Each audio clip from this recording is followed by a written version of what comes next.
So overview of the Schecter Apocalypse Red Rain. Zoom in. First thing everybody notices is how cool the finish is. We've got a really nice Floyd Rose bridge. This is a Schecter pickup. This is the sustainiac pickup. And the ebony neck with the stainless steel frets with the inlays, which is cool. It's got the locking nut. It's got these Grover tuning pegs that they feel really good when you're tightening them up. One thing you don't see in a lot of the videos that I've seen is I'm just going to flip it over and slowly flip it over. You can see, I think it's like some swamp ash or something like that. Don't quote me on it. But this is really cool, the way that goes through. They say they're carbon stringers in it. Not sure about that. This one set up from the factory was really perfect. The neck was great. The intonation was set really well. The only thing I did was put a backstop on it. I don't really need to pull up, so that was fine. Okay, so about the sustainiac. So this is the cool part. So when you're in the full position, this is a single coil. Kind of sounds like crap. This, it's kind of these two. But what we all want is the rear pickup.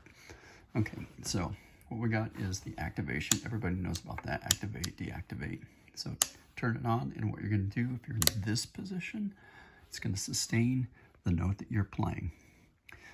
When you switch to the second position, it starts to get a harmonic that blends in, maybe about a second after.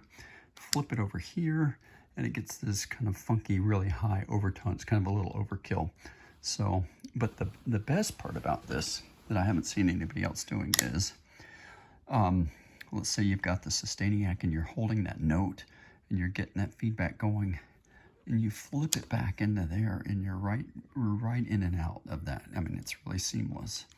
The other thing that's really cool is if you're in the sustainiac mode and you're playing your sustained note and you flip it to the middle, you can get that harmonic to kind of start, and you can play around with it, and then you can flip it off and it turns it off.